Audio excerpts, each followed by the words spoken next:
I'm Catherine Santoro, Director of Programming at the National Institute for Healthcare Management Foundation, and on behalf of NICM, welcome to our webinar today.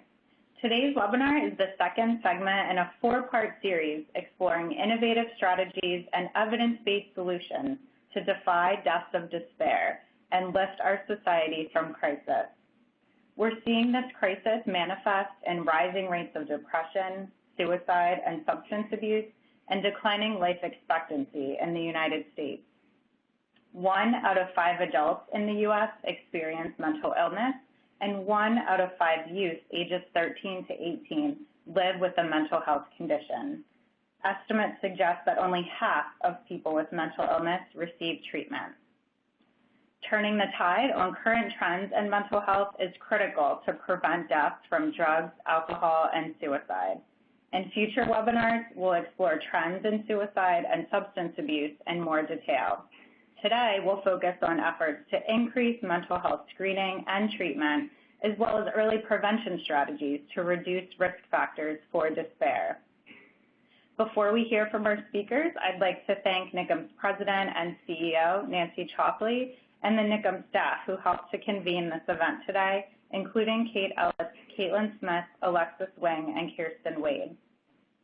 You can find biographical information for all of our speakers, along with today's agenda and copies of slides on our website. We also invite you to live tweet during the webinar today using the hashtag #DefyingDespair. I am now pleased to introduce our first speaker, Paul Gianfrido, President and CEO of Mental Health America. Paul is a passionate health and mental health advocate and brings a wealth of experience and expertise from his work in the public and private sectors, including serving on the National Advisory Council to the SAMHSA Center for Mental Health Services. We're so grateful he's with us today to share his perspective on the state of mental health in America, including data from Mental Health America's screening program. Paul? Thank you very much, and it's a real pleasure to be here with you. I am going to be covering a lot of ground, and I will try to do it pretty quickly. I've been asked to do an overview, and we'll be helping to set up, I think, the subsequent presentations that we'll have today. But I wanted to begin by just noting that each year, Mental Health America writes a report called The State of Mental Health in America. And we draw data from federal sources primarily, and not only for the nation as a whole, but for all of the states. And from our most recent report, some very high-level data reflects something that I think everybody on this call currently understands, and that is that a significant number of American adults, 18%, have a mental health condition. That many of the people, adults with mental health conditions, are uninsured and remain so, even though that number is dropping. While coverage is increasing, access isn't necessarily, because 1 in 5 adults who experience a mental health condition currently reports an unmet need. And there are similar kinds of worries around young people.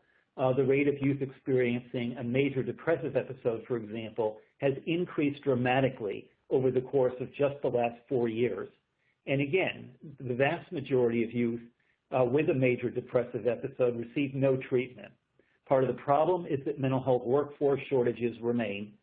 And one of the most promising ways of addressing those shortages, the certified peer specialist, is still getting off the ground.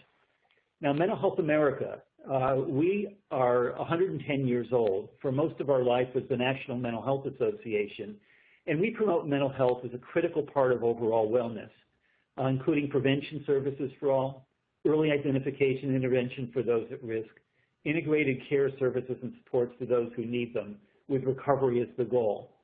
And understanding that mental illnesses have been, as a matter of public policy, by having a non-clinical standard applied as a trigger to treatment, so-called danger to self or others, mental illnesses have been the only chronic diseases in America that we, as a matter of public policy, have waited until stage 4 to treat, and then often inappropriately only through incarceration. A little bit later on, Kitty's going to reference the 2 systems of care that have evolved in the states. Suffice it to say, They've done tremendous harm to people with significant mental health issues. And we can do better than that with more screening and better integration. When screening is offered in primary care, screening for mental health problems, it's perceived as helpful 93% of the time. Primary care physicians are 3 times more likely to recognize symptoms of mental illness and then follow up. Post-screening treatment changes are made a significant percentage of the time, and positive benefits persist over time. Now, the fact of the matter is we are not screening and identifying and serving our kids with behavioral health needs or our adults with behavioral health needs, while screening should be as ubiquitous as blood pressure screening for adults and as vision and hearing screening for children. The fact of the matter is that it's rarely done. And one of the best indicators of this is the evidence from the Department of Education data for the country as a whole, where in 2015-2016, we identified fewer than 350,000 people between the ages of 3 and 21 for special education services on the basis of the SED label. That represents only about 1 child in every 30 who, according to the National Institute of Mental Health, has in fact or will have a serious mental health condition by the age of 18. We've got to do significantly better than that in the area of early identification and intervention, or we lose too many people. Now, much of the presentation I'm going to do here will be done from the perspective of people, the individual, the patient, for people who refer that way, the consumer. But we were founded, Mental Health America, by an individual, Clifford Beers, young man with lived experience. And so we often look at things not through the lens of the provider or the system, but through the individual, the lens of the individual who is seeking help. And when people first seek help around a mental health condition, they Google terms like, am I stressed or depressed, depression test, or just simply, I want to die. And they don't relate to clinical language. While clinicians will speak of cognitive distortion, Stopping Stupid Thoughts is MHA's most popular webpage outside of screening. Mental Health America offers 4 million screens online that people can take anonymously in those 9 particular areas. And here's some of the general results overview from the screening that we offer. 3/4 of the people who take a screen, we have about 3,000 people a day taking the screen. Screen is positive or moderate to severe for the condition for which they screen. Of that group, 2/3 have never been diagnosed, actually making our database the largest database in the country that is readily available about a help-seeking population that is not yet in treatment, generally, for the services they seek or for the conditions they have. The depression screen, the PHQ-9, is by far the most popular. About half take that, followed generally almost equally by those who take bipolar, anxiety, and psychosis screens. Some of the others come in a little bit lower. 8% of our screens are international. The race ethnicity of our screening population is close to the United States Census, and 35% of our screeners are aged 11 to 17, 32% more 18 to 24. That often stops and surprises people until you remember that half of mental illnesses emerge by the age of 14, 3/4 by the age of 25, making these diseases and conditions of childhood in our country, and our screening population reflects this.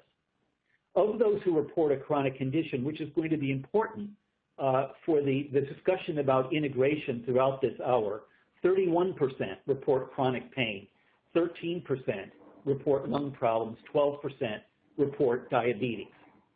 Now that's a general overview of screening, but digging down a bit deeper, if you look simply at the pediatric symptom checklist, which includes 2 of the screens that we have, the parent screen and the youth screen, you'll see some interesting numbers here when you put data from both 2017 and 2018 put together.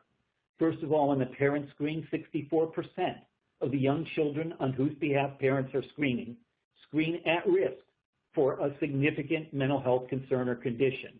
And in the youth screen, 72% screen at risk for a serious mental health condition. Clearly, when people are seeking help, they're seeking help because they already perceive they've got symptoms, they already perceive they need some support and services, but they are not yet getting that for the most part.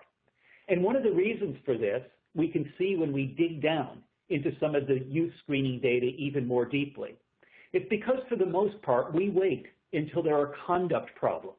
And when we can observe a behavioral problem within a behavioral health condition, such as danger to self or others, at the deep end of that, that's when we array our services, that's when we step in, and that's when we attempt to change the trajectory of somebody's life.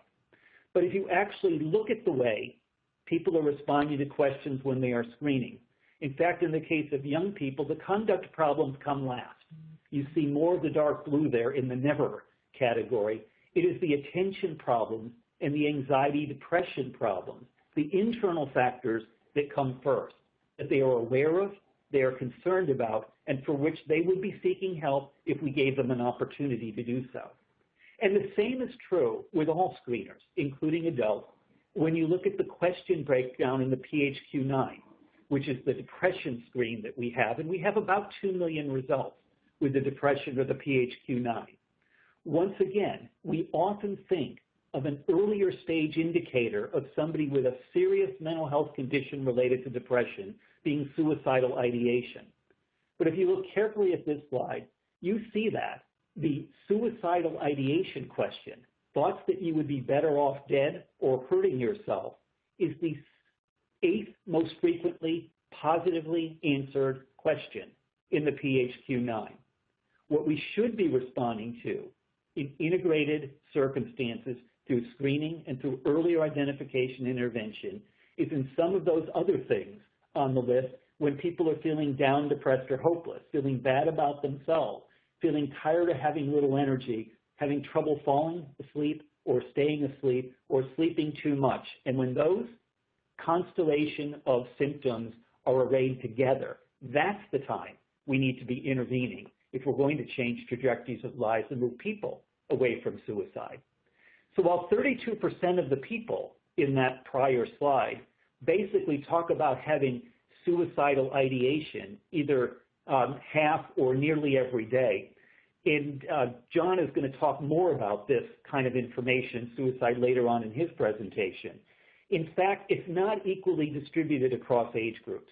Half of the screeners aged 11 to 17 report significant thoughts of suicide or self-harm. And we all too infrequently recognize what's going on with our kids. So here's something to keep in mind. It's not a question of there are serious mental illnesses, and those are the ones we need to be focused in on, and then some not so serious things that people will get over. As a matter of public policy, there is no distinction between a traditional serious mental illness and other mental illnesses. All mental illnesses need to be treated and taken seriously from the start.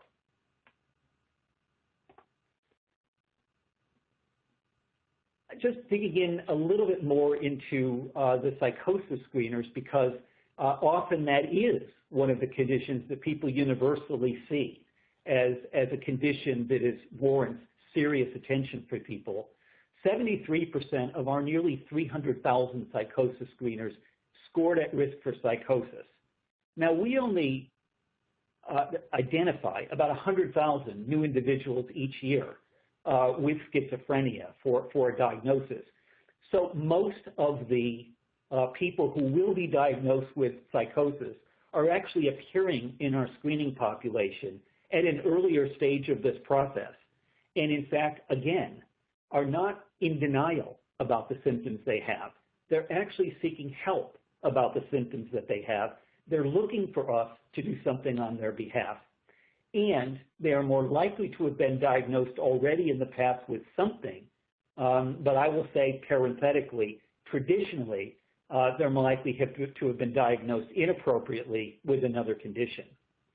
Now, the whole category of integration is so incredibly important to us because so many other organizations that advocate as we do on behalf of patients or individuals or people with the lived experience of those conditions come to us and say the overlap of mental illness and chronic conditions is really bedeviling to people. How do we figure out? We know what to do for somebody with a heart condition. We don't know what to do with the mental illness that comes along with that. our conference this year in June is being built around the overlap of mental illness and chronic conditions, because it's critically important that we look at these things within an integrated setting, because between 70 and 80% of screeners who have chronic conditions actually screen positive for a mental illness as well within our screening population, ranging across all chronic conditions and to these diseases in America. And in fact, people with chronic conditions have more frequently had a mental health diagnosis in the past. About half of them have, versus, as you recall, only about 1/3 of the overall general screening population. So when people, though, have a combination of conditions, and we need to do something for them. And one of the reasons why the healthcare system hasn't organized itself in a way to do so is because, as people say, they don't know, providers don't know where to refer people for care and services, because we don't have an adequate supply of behavioral health professionals, and they aren't adequately distributed around the country.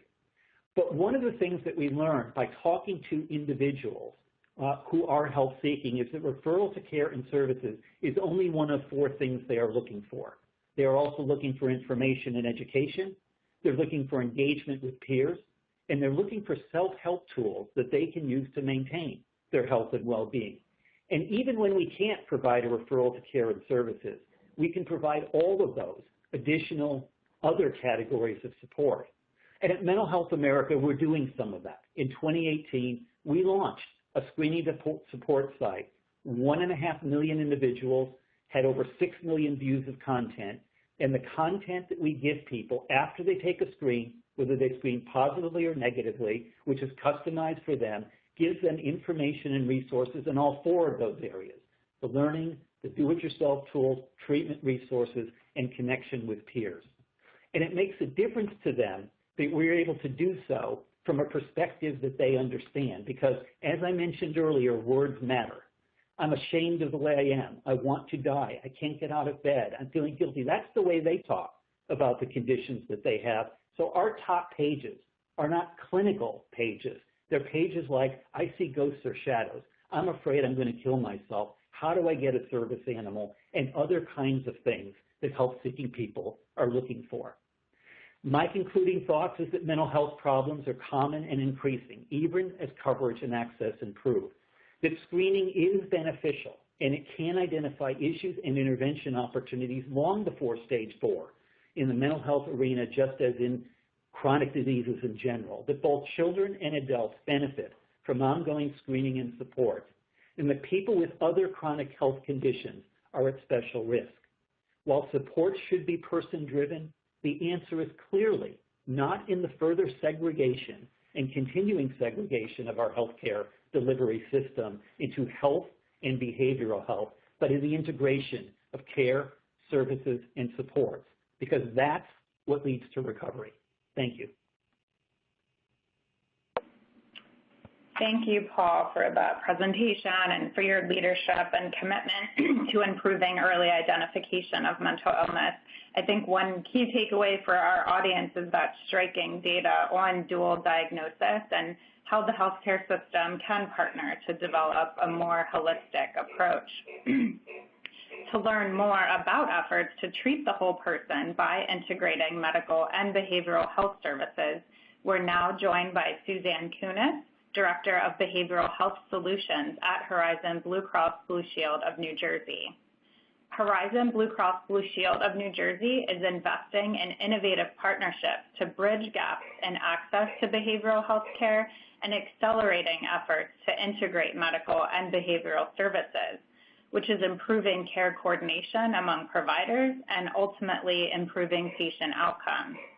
Suzanne is leading Horizon's efforts, including developing new behavioral health programs and services, and she joins us today to share this important work. Suzanne?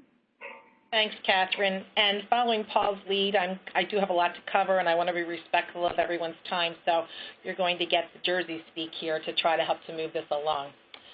So let me just going to slide 2, it's just really a little bit about the organization. We are the largest and oldest health insurer in New Jersey. We cover over 3.5 million members. which represents about 50% of the insured market, or over 50% of the insured market. And the fact is, we feel as an organization very strongly positioned and really an accountability to help to make an impact here. And it's a huge opportunity for us with the coverage that we have in New Jersey.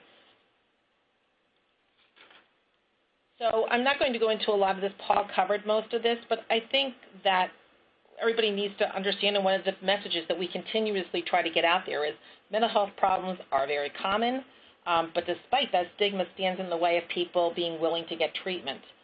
We looked at some of the Mental Health America statistics, et cetera, and when you look at chronic illness, recognizing that about 59% of people have a comorbid physical health and behavioral health issue, when you start to look at the costs that are associated with it, we're talking triple the utilization of healthcare resources for individuals who are struggling with both mental health and physical health issues.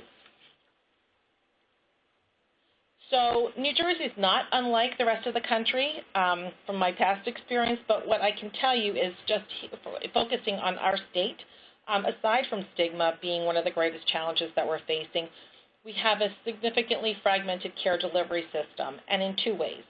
Limited coordination between physical health and behavioral health providers, and on the behavioral health side alone, there are significant gaps in services being provided. An example, if someone has a substance use disorder, they're heading off to a rehab. As they're being discharged from rehab, they're being given instructions to attend an IOP program in the next day. The person does not show up the next day and no one goes looking for them. So we're trying to address both the integration of physical and behavioral health, but also trying to address the issues within behavioral health itself. When you go to a primary care physician's office, you probably have a 7-minute office visit, which is the average, and in 7 minutes it's not easy to try to, or it's not even probably possible to address behavioral health issues on top of physical health issues. And aside from medical school rotations, most PCPs have not had any formal training around behavioral health and the effect of, the issues associated with comorbid conditions. We also are looking at patients from a holistic perspective. So we want providers to treat patients as people, not conditions. Thirdly, looking at access issues, we have, we know that about 60% of treating psychiatrists are over the age of 65. So as you can easily see what that's going to look like in the coming years. And child and adolescent providers, psychiatrists, we're talking 15 million kids needing service, and about 8,300 child and adolescent psychiatrists are out in the world. Some of them tied up with research and academics, et cetera, not necessarily treatment. We are in New Jersey are focusing attention with our provider partners on increasing psych residencies and actually doing a lot of training within the medical schools around the integration of physical health and behavioral health. But we need more alternatives to the traditional treatment providers, psychiatrists, social workers, psychologists.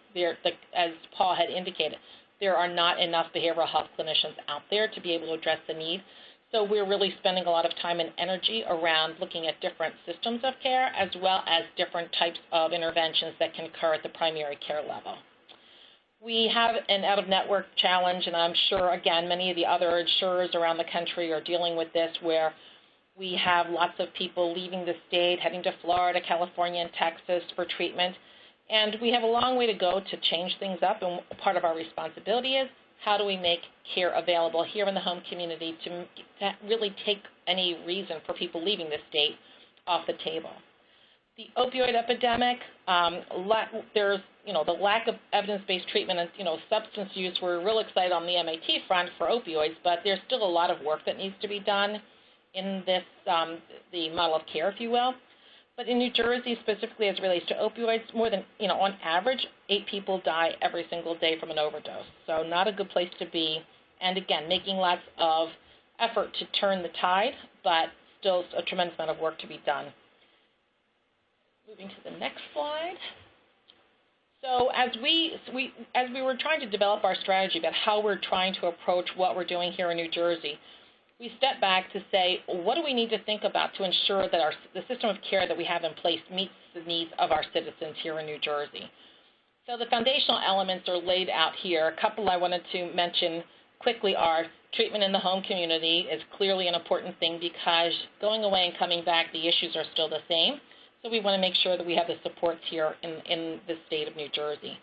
Patient navigation, we need to stop patients being lost between physical and behavioral health and between the various treatment modalities within behavioral health.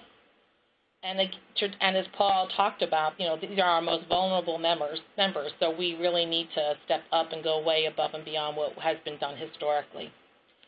Community-based services, we're very interested and have nice relationships with some of the CCBHCs here in New Jersey. It's these certified community behavioral health centers that were SAMHSA granted a couple of years ago.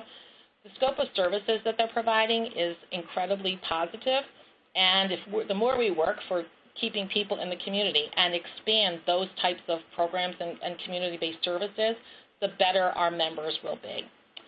We're also looking at how do we remove obstacles to treatment. So aside from the fact that we have to deal with the whole treatment and recovery program for all of mental health and substance use, we want to make sure we're removing all the obstacles, homelessness, joblessness, as much as we possibly can in order to help people to get the services that they need and to live a healthy life.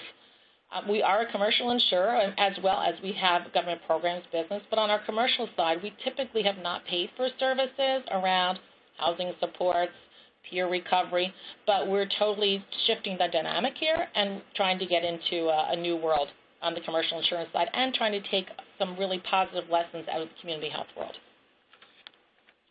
So going to the next slide, as we developed our strategy, we wanted to make certain that we had solutions in place for everyone with needs across the continuum. Most of our efforts have been focused on quadrants 3 and 4, which are the high-end behavioral health, low-end physical health, and high-end behavioral and physical health, primarily serious mental illness. Again, what you'll see in a moment is we have solutions across the continuum, but really our greatest effort is looking at those individuals who are in quadrants 3 and 4. So with that as the backdrop, and with the focus on members in quadrants basically 2 to 4, let's talk a little bit about our integrated approach.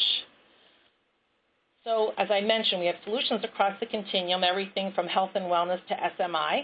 And I wanted to give you a sampling of some of the work that we're doing. So this isn't all-inclusive, but it's an idea of some of the things that we're actually working on and have implemented or are on the way of, in the path of launching. So as you can see, the continuum of services here, basically the intensity of resources and the level of engagement increases dramatically as you move along the continuum.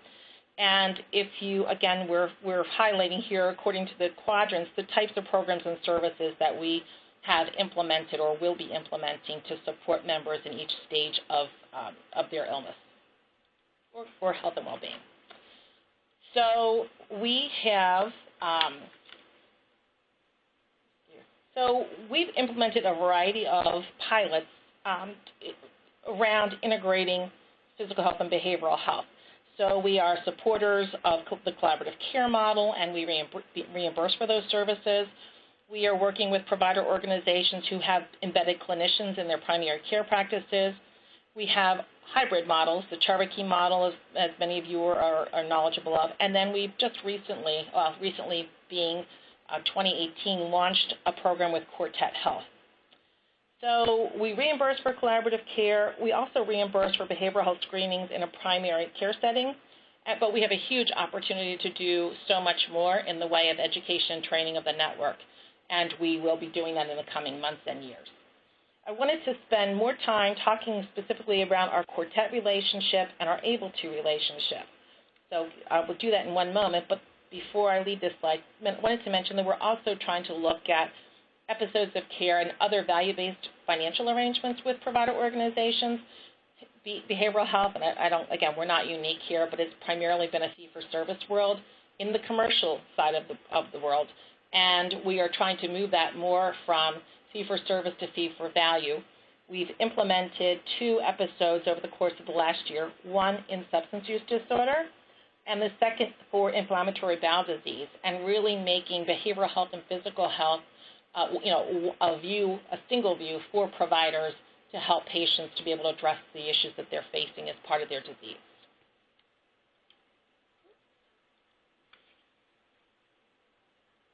Okay, so Quartet Health, it's essentially virtual integration at a primary care level.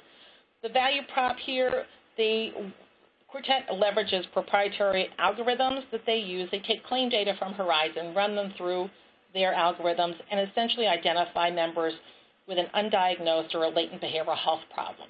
This is a primary care physician-focused initiative, and what they'll do is, as a result of having done the claim analytics, they'll identify people who could benefit by having a behavioral health intervention.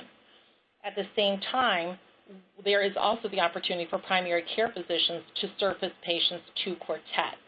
And the reason we're doing this is, and we're making it available for any person that's being treated in a primary care setting, regardless of whether or not they're a Horizon member.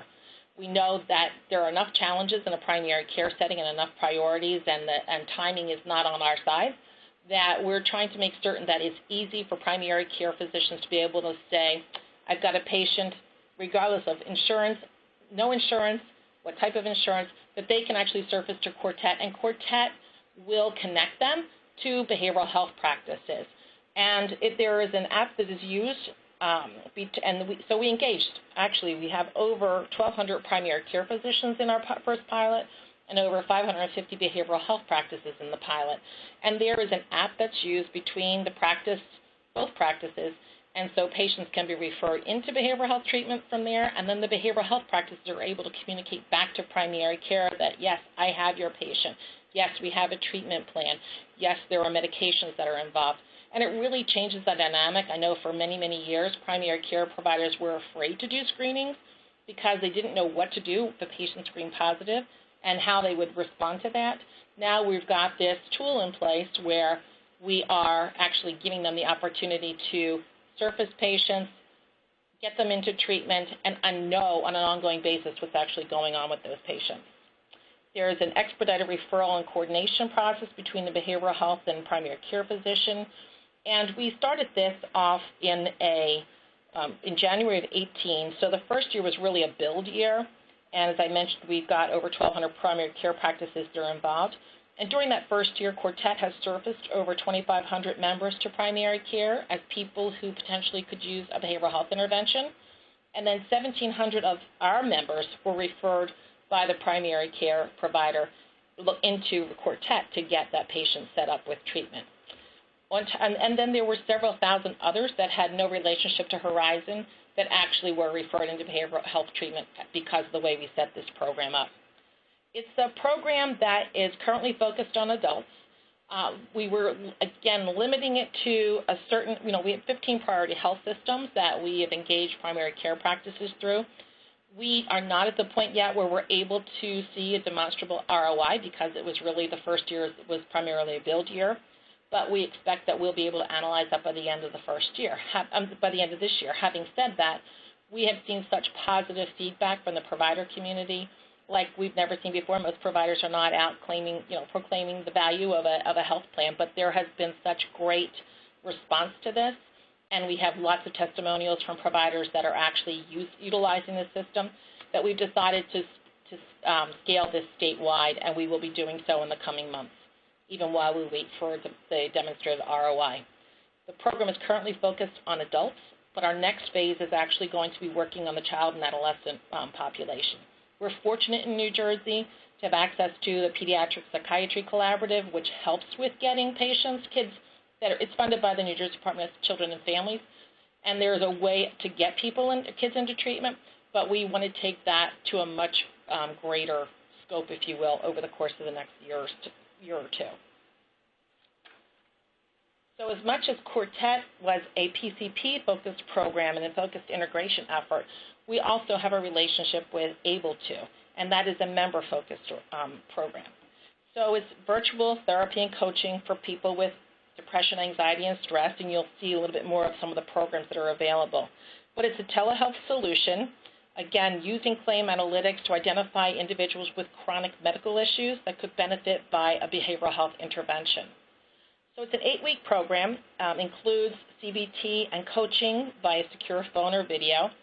They will have one coaching session a week by an individual who is a master's level clinician and they will have a therapy session by a licensed clinical practitioner a second day during the week. So it's 2 visits a week. It's an 8-week program, and there is follow-up support services that are available to the members. But the focus of it is to really see how we can intervene and help people to deal with the issues that they're dealing with their medical issues, with their medical problems. The outcomes focus that we're looking at, we're measuring this by what is the impact on overall total medical expense, and secondly, and actually more importantly, the outcomes focus around what's happening with the scores that the individuals are completing over the course of that 8-week program.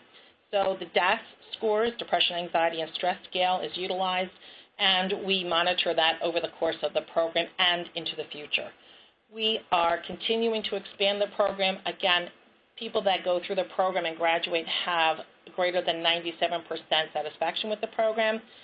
And so we think we're trying to do the right things by having a PCP-focused intervention, a member-focused intervention, and then lots of other things that fall around both of those.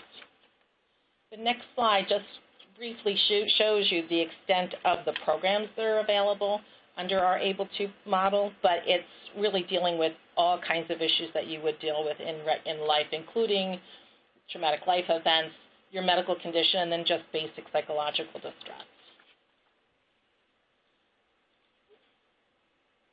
Okay, so I mentioned earlier we have a focus on substance use disorders and the opioid crisis. It's a huge area of focus, and we've made a significant investment as an organization in really making certain that we are stepping up and doing all the right things. We're focusing our program around education and prevention, treatment and recovery, community engagement.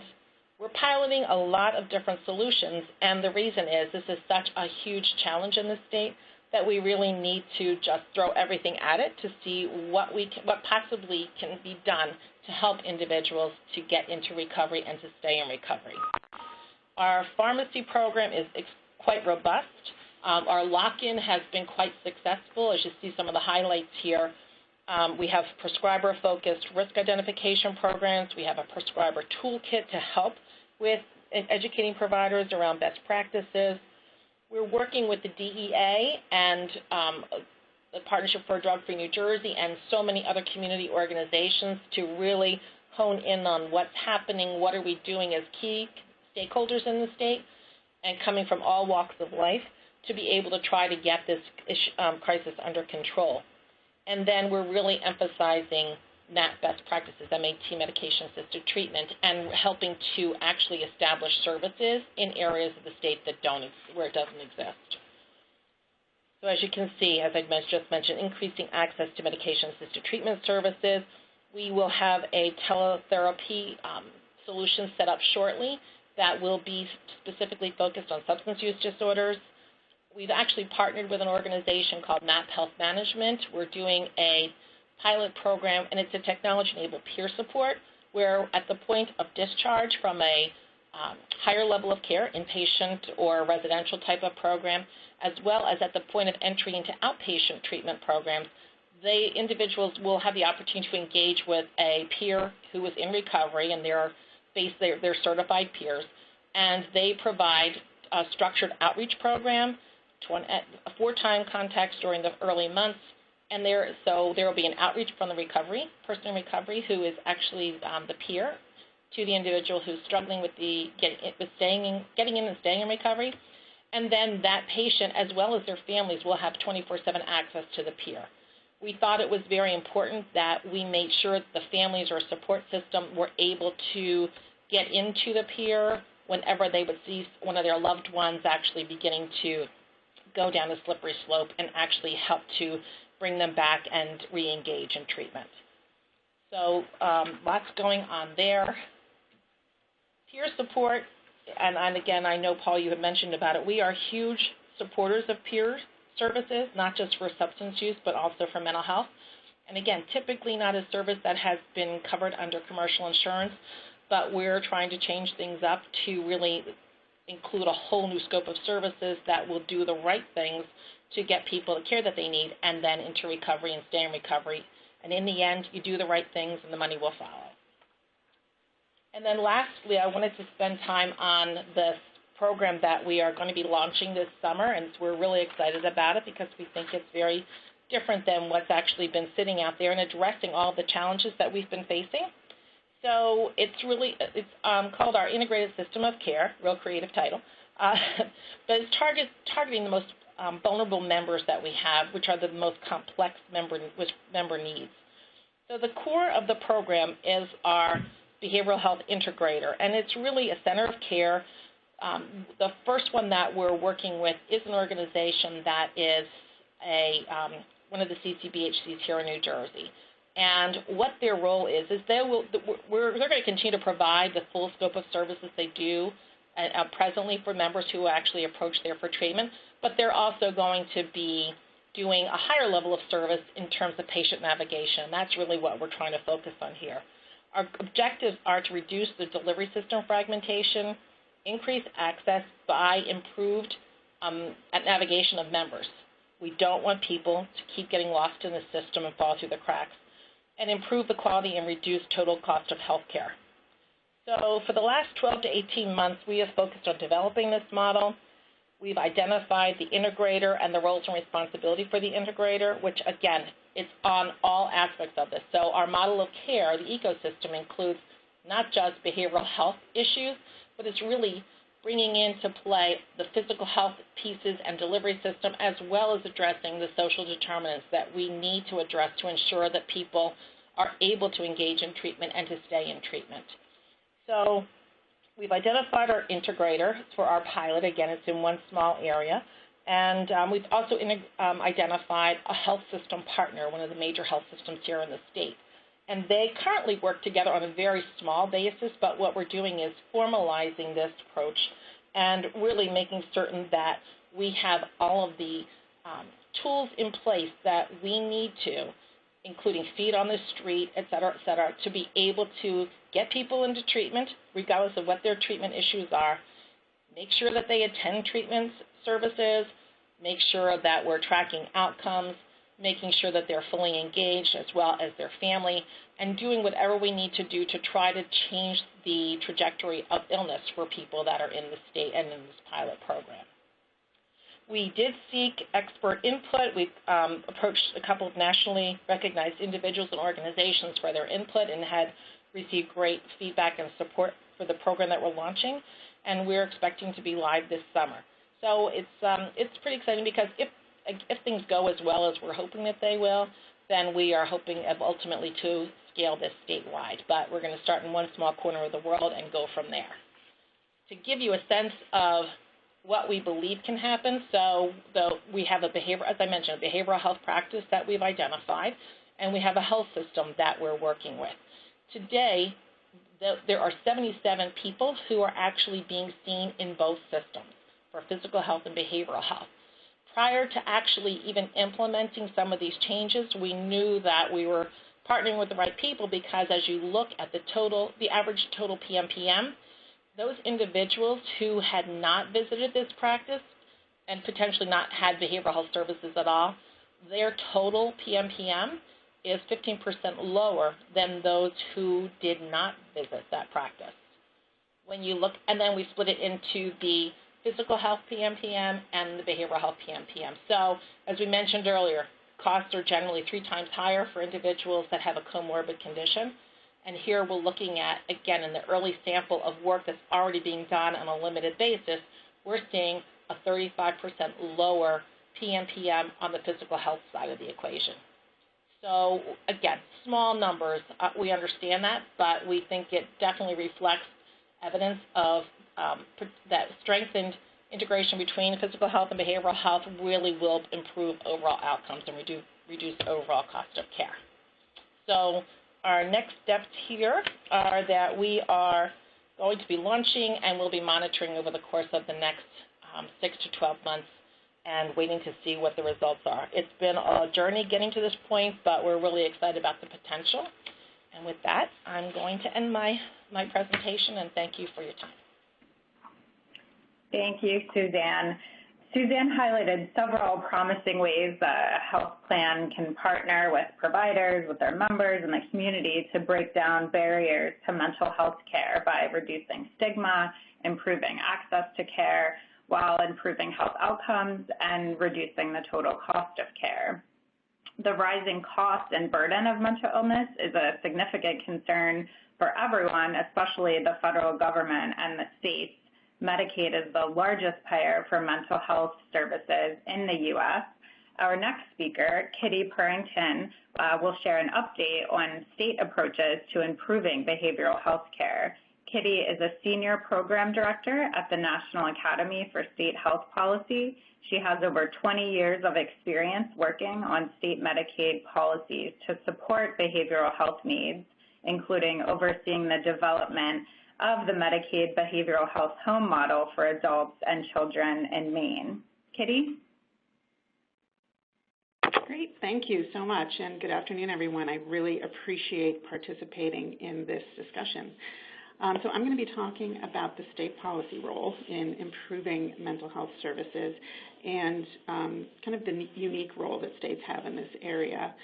I'll talk a little bit about some of the key challenges facing states and also talk about the specific policy levers that we're seeing states use to address just a scope of challenges in delivering or supporting effective systems and services for people with behavioral health needs.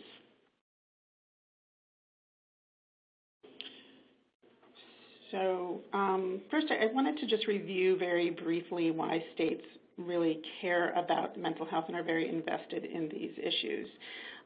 First, states, as Catherine mentioned, incorporating Medicaid spending are really significant payers in the world of behavioral health services and supports. And in fact, Medicaid is the single largest payer for mental health services in the U.S. And state systems developed a traditional role of providing care to people with serious mental illness.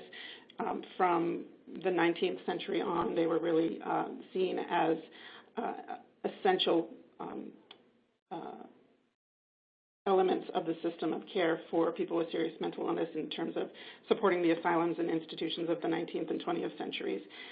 Following the deinstitutionalization of individuals with serious mental illness in the 70s and 80s, this view of the state function, of states being core to supporting individuals with mental illness, is still very much alive in the policy world, and in some unfortunate ways, as evidenced by what is known as the IMD exclusion, or the unappealingly named Institutes for Mental Disease policy. So this policy prevents state Medicaid agencies from not being able to use federal funding to pay for treatment within state mental health institutions, as opposed to other settings, other inpatient settings. This policy of states really being the primary locus for mental health care is also very much reinforced in the distinctions in benefits and approaches between Medicaid and Medicare, which Medicare until recently paid only 50% of claims for mental health treatment, and still, for a number of reasons, still offers a much more limited benefit package for people who have mental health needs.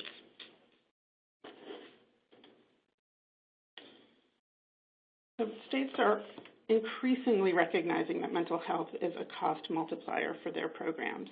And the data is very clear that having a mental health diagnosis increases the cost of care, largely for physical health diagnoses, enormously. Medicaid spending for behavioral health diagnoses is roughly 4 times higher for spending than those without these disorders. And people with mental health diagnoses are much more likely to have multiple chronic conditions, use more services such as emergency room and inpatient services, and more likely to have readmissions. Generally, having a mental health issue coupled with many of the systemic challenges that people with mental health face really makes it a lot harder to do a lot of things. It tends to make people poor. It also often comes with medication regimens that make people prone to metabolic diseases like diabetes. So all of these factors have a very significant impact on the mortality rates of people with mental illness, serious mental illness in particular, who die on average 15 to 20 years before their peers without these disorders.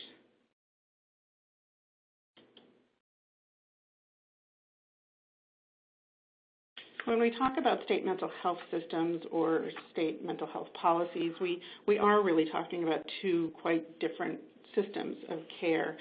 There's a lot of overlap, but they tend to be, from a state policy perspective, fairly distinct for a number of reasons, with different payment policies and different approaches at the state level.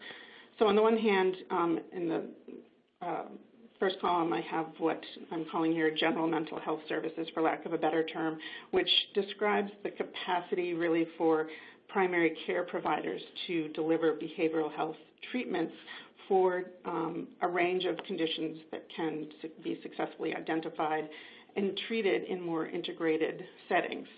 So this approach to mental health treatment does not necessarily, it doesn't necessarily align neatly with diagnoses, but it can include things like, as we've heard, depression, attention deficit disorder, anxiety, and other disorders that with some support can and really should be addressed early and effectively within settings like federally qualified health centers or school-based health clinics and general primary care. But there are surprisingly a number of barriers to supporting treatment in these settings, and states over the past 5 to 10 years have really been keenly interested in promoting the development of more integrated models for Medicaid populations who are more likely than other beneficiaries, commercial beneficiaries, for instance, to be dealing with a behavioral health diagnosis. And state policymakers have really been engaged in identifying policy levers to help build that integrated capacity in primary care, including support for assessment and screening, and the ability to have multidisciplinary teams that can include care coordination and oftentimes a behavioral health specialist. Sometimes that behavioral health specialist can be co-located when feasible, but also looking beyond the walls of a primary care setting and building supports for how primary care practices can really effectively link with and refer to more specialized care when needed.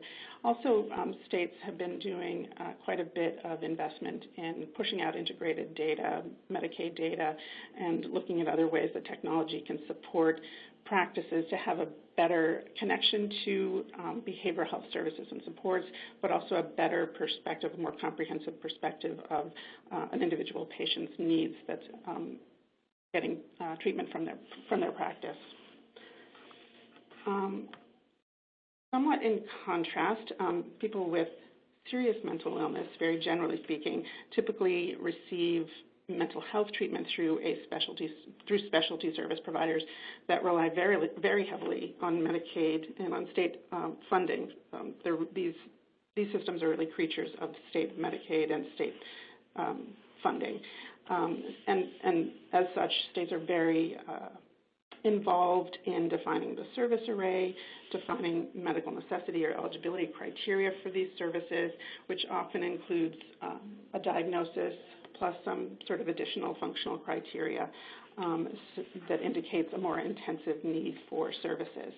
And the services provided by the specialty mental health system are going to be a broader range of services, more intensive services that typically or generally speaking are not going to be found certainly in Medicare or in commercial insurance packages such as peer supports, supported employment, supported housing, and other things that can assist people to recover and live effectively in their community.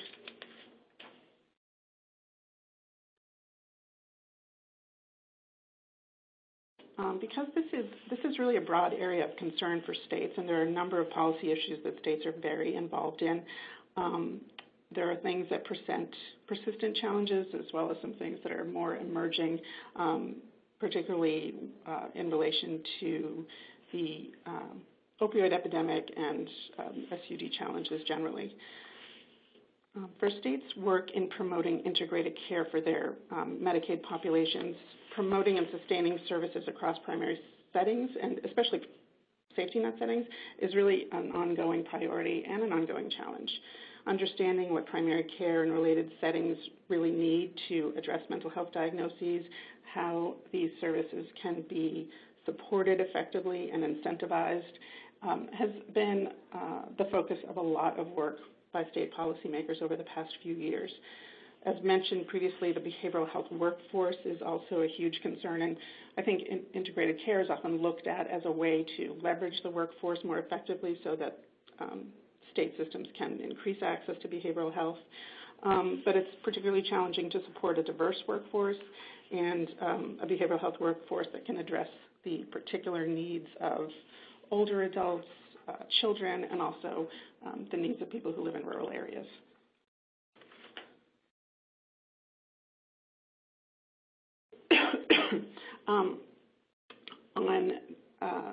Within state sort of more specialized mental health systems, states are really realizing that mental health systems, which are fundamental to overall health, need to be able to participate in state health reforms and payment reforms.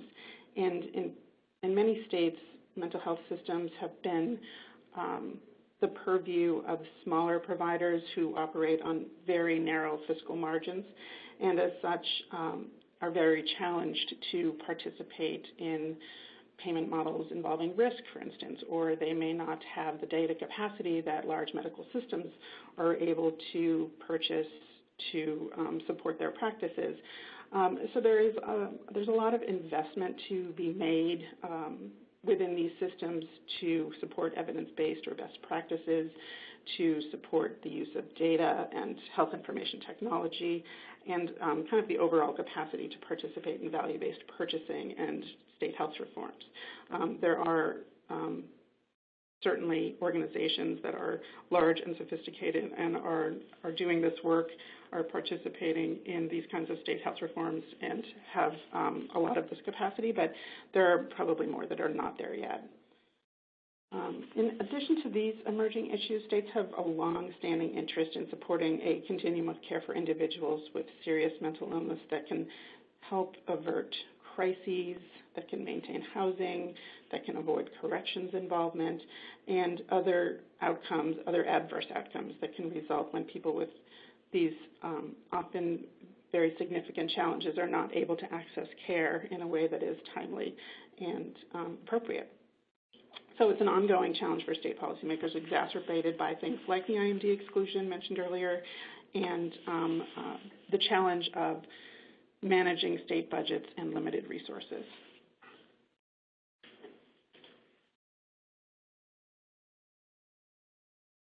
So also across both general and specialty mental health systems, states are really grappling with the so-called diseases of despair and how to balance these scarce resources and at the same time invest a lot of increasing amounts of federal funding in ways that can sustain capacity. So we do see states looking at the foundations that they have built through integrated care as a way to support things like medication-assisted treatment to do that more effectively, and also looking at ways that both general and specialty systems can do a better job of recognizing and understanding how social determinants come into play here.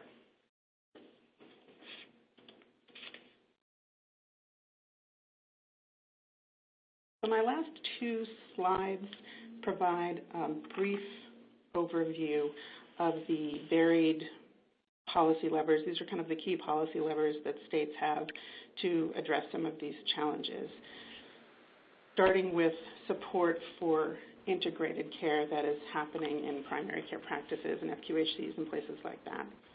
And for, obviously, as we've discussed previously, for a long time the prevailing thought was that states should keep mental health and physical health benefits at the Medicaid, the state level separate, with the thinking that in a capitated MCO environment, mental health treatment would receive short shrift.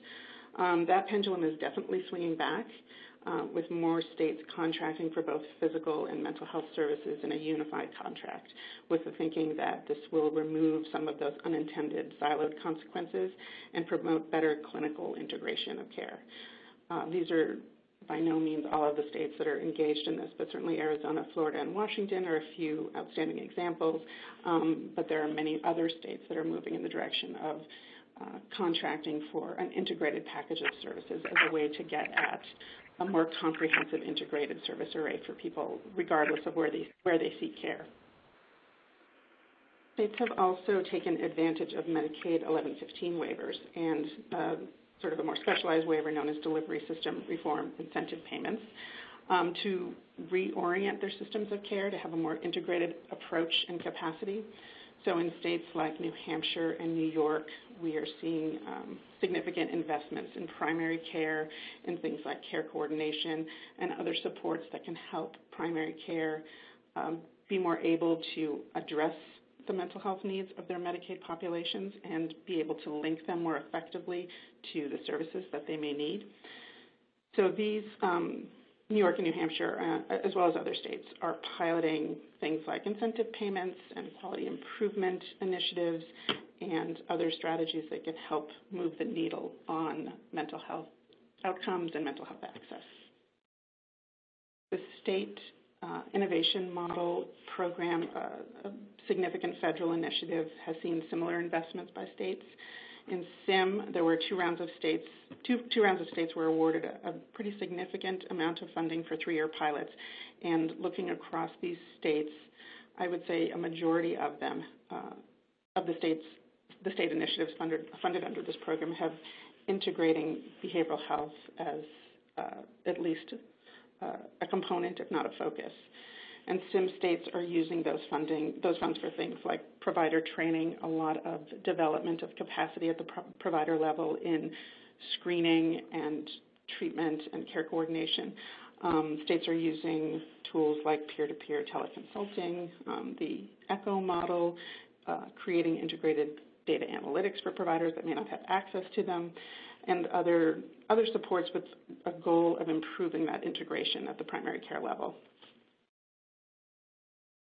Health homes are another somewhat newish Medicaid option that many states have embraced that also allow states to provide a more comprehensive package of care.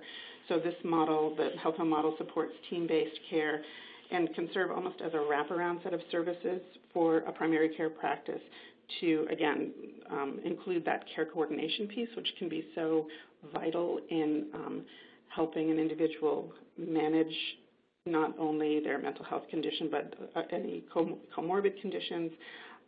It allows primary care practices, or can allow primary care practices to access case management, peer navigators, and other supports to assist people with complex needs in a primary care setting.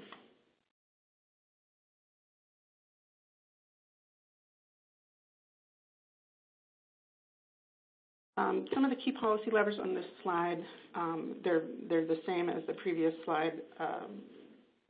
The policy levers may be the same in some cases, but states are maybe using the policy levers in different ways to get at improvements in the specialty mental health care that they deliver through Medicaid. So, for instance, while Medicaid managed care is a common tool, we do see states develop more specialty managed care programs to address the physical and behavioral health needs of individuals with more serious mental health conditions. So in states like New York and Arizona, they are developing plans that are integrated plans. They provide both, they provide physical health benefits, but also a much more robust set of services to address the needs of people with more serious conditions so that they can access both the range of services in the specialty mental health system, but also have their physical health care integrated. A major trend for states right now in terms of behavioral health is the use of 1115 waivers, a Medicaid vehicle, to be able to do significant reforms in substance use treatment. And a number of states have taken advantage of 1115 waivers to be able to waive the requirement or waive the prohibition on using federal payment for IMDs. And this is allowing states to bring in or to be able to incorporate things like residential treatment for SUD into their Medicaid service array. And a similar opportunity exists to use these 1115 waivers to expand the continuum of care for people with serious mental illness as well, although that is more recent and just has not had as much uptake, but it does show some promise in being able to have additional flexibility to develop a more comprehensive continuum of care. Similarly, states are using SIM as a way to invest in behavioral health, and states have also had success using SIM to support the adoption of health information technologies in places like community health centers, which, as I mentioned, have not typically had the opportunity to have the resources to develop, to implement a health information or an EHR, and may not have been able to access federal funding that supported that. So some states have used SIM as a way to build that capacity and also create stronger linkages between community mental health and primary care. And health homes have been very popular as a state policy tool to design new models of care, more comprehensive care for people with serious mental illness, similar to the health homes that support primary care. States are using health homes as another team-based model to provide better integrated care for people with serious mental illness, and also be able to build in things like peer supports or peer navigators. These health home models we're finding are increasingly, I would say, replacing traditional targeted case management services as a more flexible approach to provide that kind of service. And finally, 1915I state plan amendments are another tool that states have to explore ways to provide more comprehensive community supports to individuals with serious mental illness. The appeal of the 1915I option is, again, states are always looking for flexibility to be able to address the needs that are particular to their states. And the 1915 option can help states get at some of the social determinants of health that really disproportionately affect people with mental illness. So through these amendments, they can fund things like housing and employment supports that can assist people in ways that go beyond medical care and medical treatment, and can ultimately support recovery and support the ability of people to maintain a life in their community.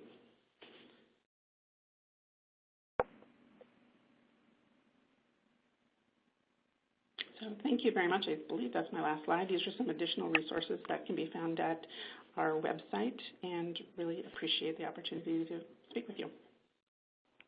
Thank you, Kitty. It was really clear from your presentation that states are implementing innovative approaches to improve behavioral health, and how important this is in order to address the diseases of despair that Kitty mentioned.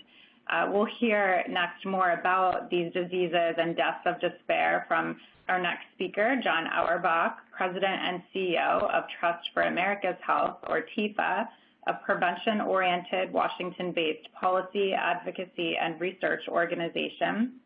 John has held senior public health positions at the CDC and as both Boston's and Massachusetts State Health Commissioner. At each level, his work involves efforts to promote health and prevent suicide and other leading causes of death. Under his leadership, TIFA's Pain in the Nation work has drawn critical attention to deaths of despair in America and facilitated dialogue on how to advance evidence-based strategies to promote wellness. We're pleased that John is with us today to share this work. John? Oh, thank you, Catherine. I'm going to focus on one particular aspect of mental health trends, and that's the increase in suicides. Suicide prevention is one of several health topics that are priorities for us at Trust for America's Health. And we work with Congress and the administration as well as with states and local government and the general public on this issue. And our work is generously supported by the Wellbeing Trust. And many of the materials and lessons I'm about to share reflect their commitment and their expertise. As we've already noted, there's been a striking increase in terms of the number of suicides in the last decade. And this chart just shows it with the dark blue line. We've gone from about 29,000 to 47,000 suicides annually in the last 20 years. And over the same period of time, as shown by this chart, we've seen a rapid increase in the number of deaths from alcohol and from drugs. And these three causes of death are not coincidental. When we consider the root causes of each, we see notable similarities. And this suggests that we consider them in relationship to each other, especially when we emphasize prevention. Therefore, while I'm going to focus on suicide, I'll return to the topic of the common upstream factors associated with the 3 causes of death. In addressing suicides, we also believe that a comprehensive approach is needed, one that starts with a detailed look at the data, at studies that looks at the evidence about risk factors and the ways of reducing those risk factors, and that looks at the role of multiple sectors, including healthcare and public health, but also education, business, housing, and public safety, just to name a few, and thinks about the entire spectrum of need, from infancy and childhood through adulthood, and from primary prevention to emergency intervention. Our series of efforts under the title Pain in the Nation does reflect that approach. And you'll hear me talking a good deal about policy.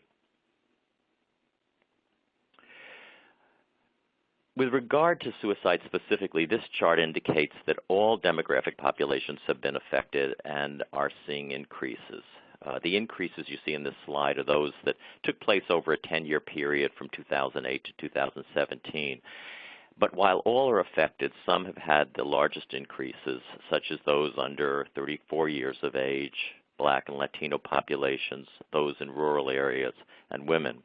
Of course, it's worth noting that some of the populations have higher overall rates that these increases were built upon, such as white men, white populations in general, and men. And these rates still are higher, even though for those populations, even though this chart may show them having a lower increase. Looking at the data by subpopulations actually is important for a number of reasons. One is the importance of promoting equity, and while all may be affected by the risks associated with suicide, other forms of mental health, there are important differences that exist with regard to access to high-quality care.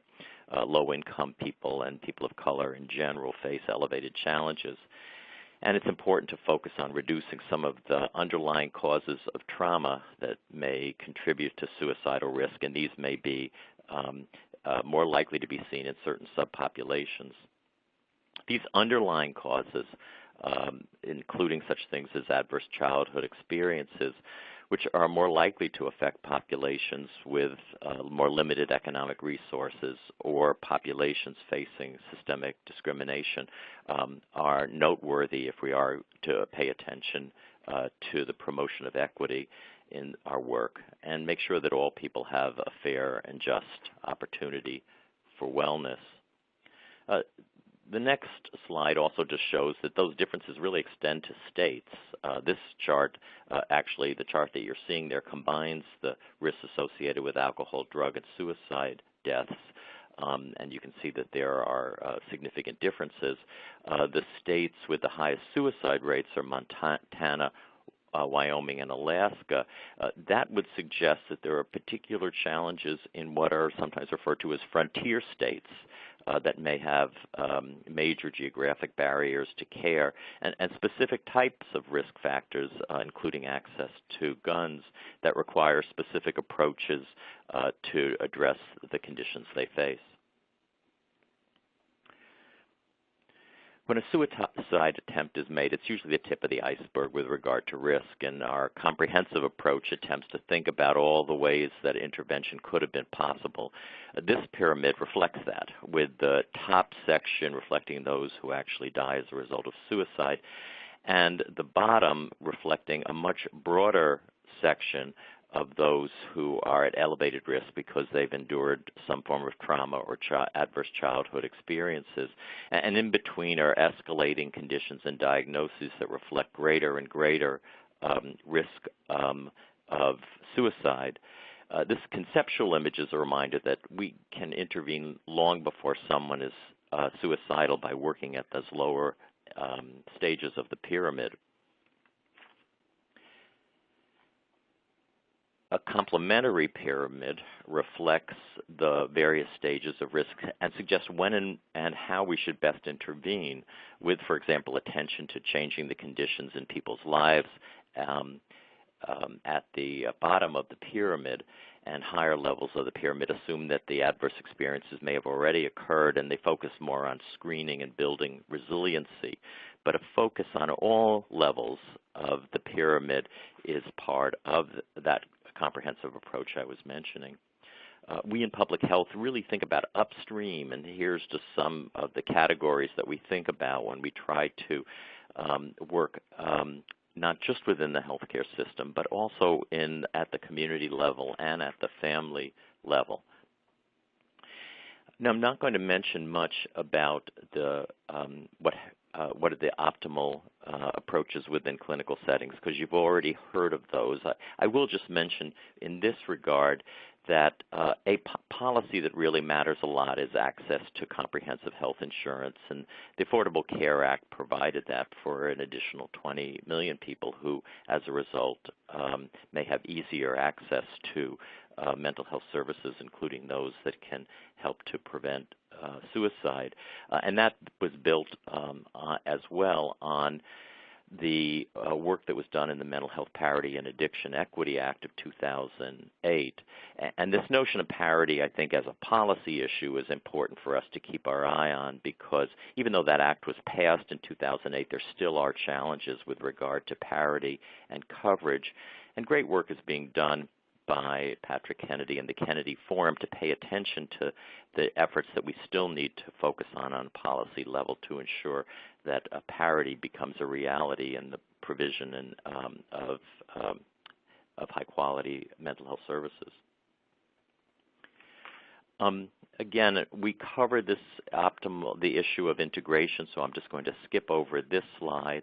I will mention that an excellent set of services are, or a model for how to address issues related to suicide have been developed in the Zero Suicide Framework at the Zero Suicide Institute at EDC.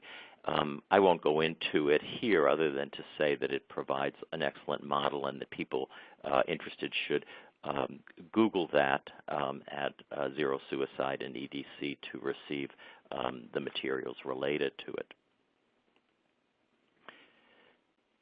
I do want to instead focus on more of the upstream, more of the social determinants for consideration. And I'd start by saying that it's when looking at suicides, it's important to think about the methods of suicides, because that suggests some of what needs to occur both in the clinical setting but also at the policy level in addressing some of those social conditions. This chart, for example, shows the leading methods of suicide deaths, and you can see that the light blue line related to suicide deaths from firearms is by far the highest and has been increasing steadily over the last decade and longer. The red line refers to suffocation and hanging, and that too has been increasing rapidly over the last 10 years. So paying attention to those causes of the methods that are used in suicides is important for both clinical and policy reasons. Clinically, this is an example of why it can be important to pay attention to those. A study was done which indicated that when clinicians screen and counsel people who may have mental health diagnoses or a suicidal ideation, they can reduce the risk by focusing on ways of making both guns less accessible or potentially dangerous medications less accessible. And as you can see from the chart, counseling had a significant impact in terms of reported behavior.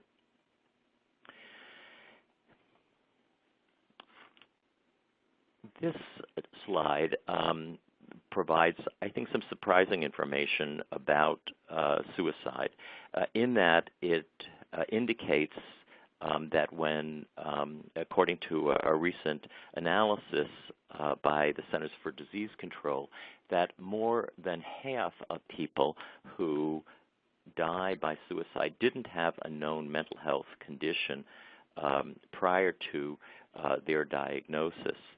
CDC found that this was particularly true for men, and that those men were most likely to die from firearms.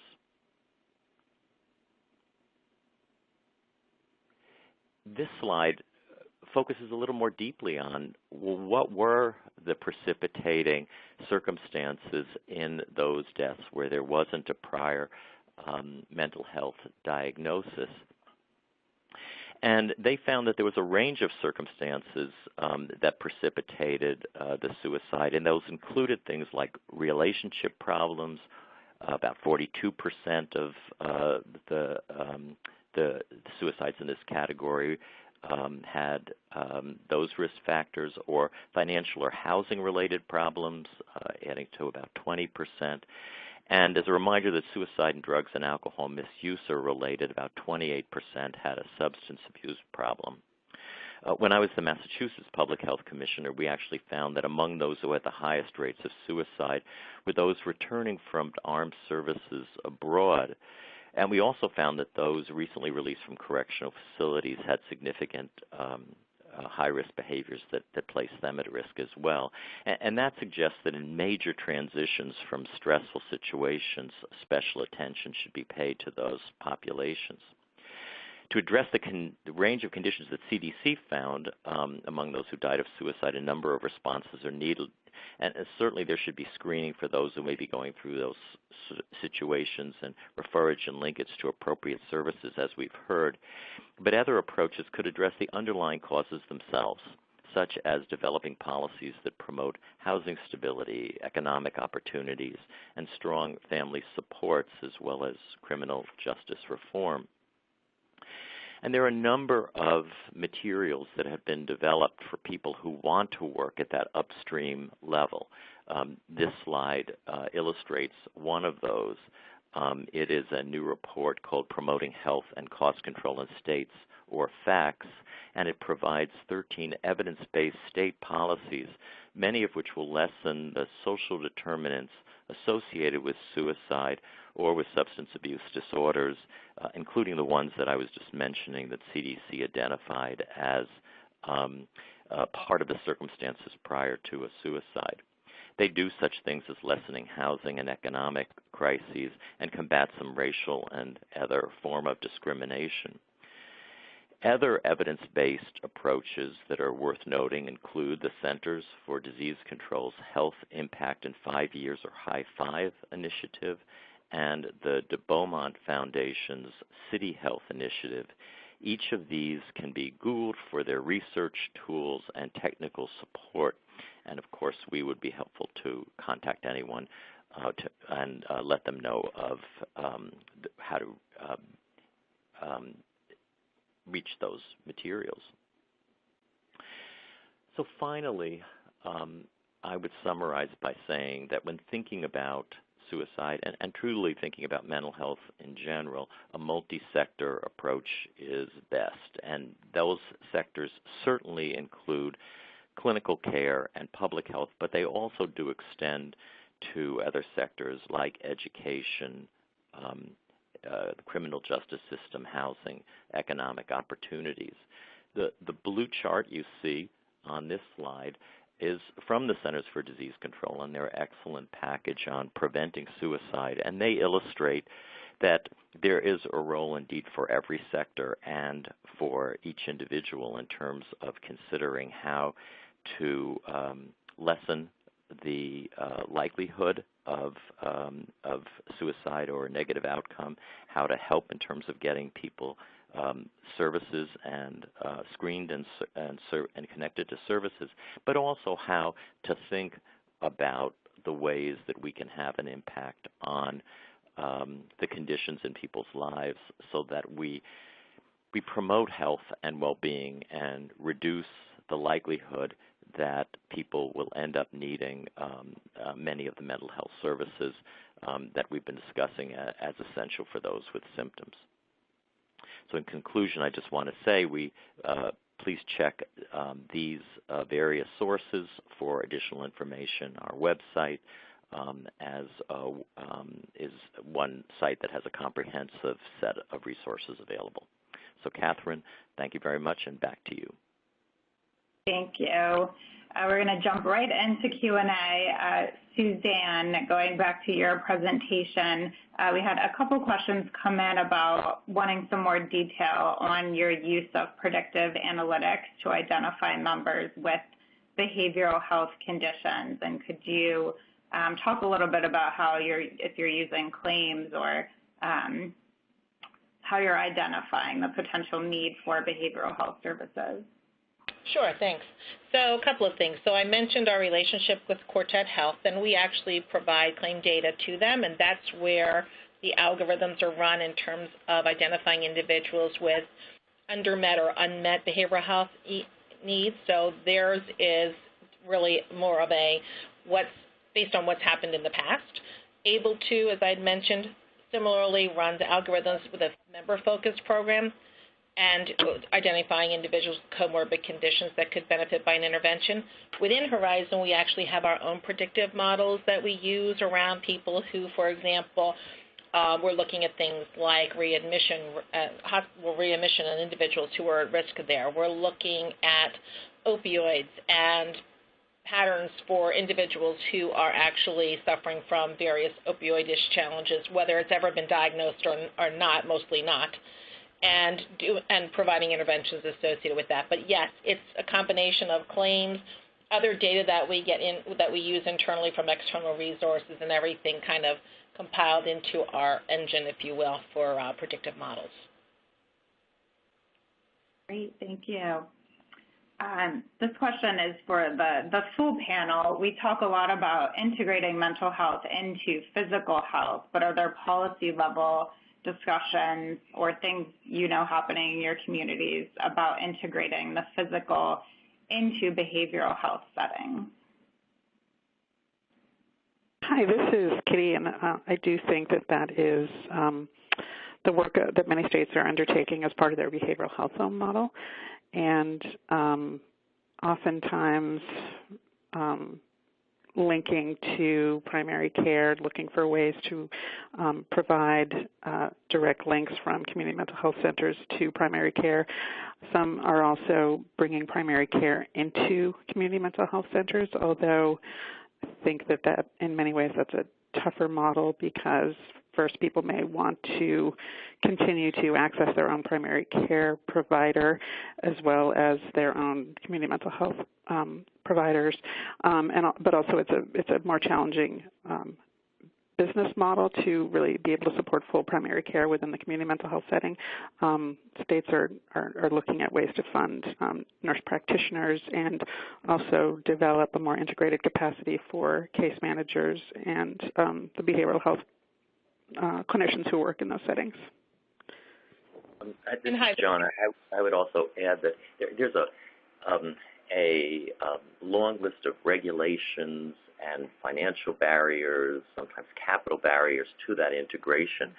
And I think that the states that have made the most progress have figured out ways of reducing those regulatory barriers, increasing financial incentives, because these busy organizations, both on the behavioral health side and on the primary care side, really need guidance and assistance in terms of the integration. It's a complicated field. It's not easily done without policies in place that make it easier at the state level. This is Suzanne. Just in New Jersey, I can speak to what the work that's been done by the certified community behavioral health centers that have been under the SAMHSA grants, and the one that we're working with in our pilot, they have done an incredible job of bringing a behavioral health home alive within their behavioral health practice. And one of the things we found, and they found, is that so many of the individuals that actually would benefit by services of a behavioral health home don't have primary care physicians already engaged. So it's really, in many cases, if there are primary cares, you don't want to disrupt those relationships. You want to establish real coordination and collaboration. But many of these folks, especially on the serious mental illness side, really have not had primary care relationships in the past. So it's really been a good opportunity to make those connections. Great, thank you. John had touched on some of the issues in, rural parts of the country, and Suzanne had also mentioned, the online tools that you're doing. We had a few questions that came in just about kind of the unique challenges for rural mental health and what some of the solutions are, and also just if any of the other speakers want to comment kind of on the use of technology going forward in the mental health field. Are you asking me that, Paul? Sure. Do you want to start, Paul? No, well, I mean, that's one of the things that we're doing with our online screening program, and there are a number of others who have used technology to, for example, just, do historically, phone sessions for therapy, but there's a tremendous amount of activity as we've discovered. So we do online screening. It's very easy to take it to scale. It's very inexpensive, and do online follow-up to services, many of which are delivered in virtual environments. The understanding that people need to have is that we are not bound by physical neighborhoods in the way we were even 5 or 10 years ago, and especially our young people are living in virtual neighborhoods that are nationwide and worldwide. So there is going to be a tremendous amount of activity in these virtual environments, and with increased use of technology. It's something that states should be interested in from a regulatory perspective as well as a promotional perspective. It's something that the nation as a whole should be interested in terms of the building and the development over the next 5 to 10 years of our healthcare and behavioral healthcare delivery system, particularly the integrated one. But it will not happen, and technology use will not move further if we don't address the inconsistency in federal rules between things like 42 CFR Part 2, which establishes a different privacy standard for substance use treatment that from that which HIPAA provides for nearly everything else. If we don't get alignment around the rulemaking and conform, for example, 42 CFR Part 2, these archaic structures to HIPAA, something that was developed 20 years ago, we will put significant roadblocks and obstacles to the use of technology, particularly technology that allows people to cross physical state lines and other physical barriers. So this is John. I think we've talked to a number of people in frontier states and rural states who have highlighted some innovative approaches, and certainly those include telemedicine, where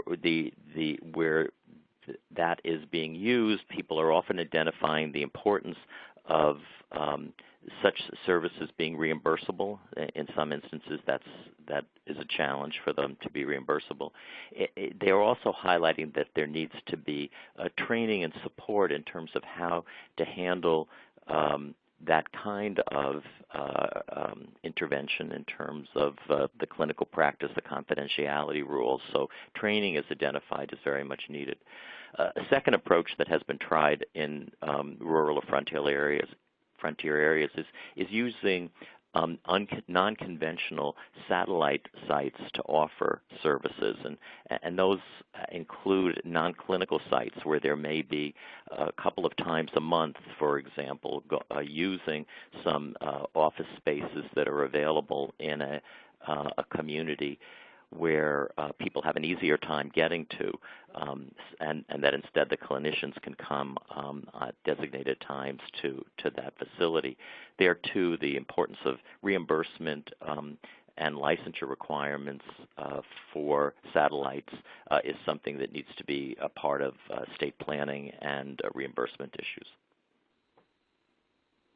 Thank you all for those comments. We are out of time, so I do want to thank our panel of speakers who took time from their busy schedules to be with us today, and to thank our audience for joining us. We hope that you leave with some ideas to take back to your work and to your communities and that you've been inspired by this panel today and the fantastic work that they're doing across the country. We'd appreciate it if you'd take a moment to share feedback on this event by completing a brief survey, which can be found on the bottom of your screen.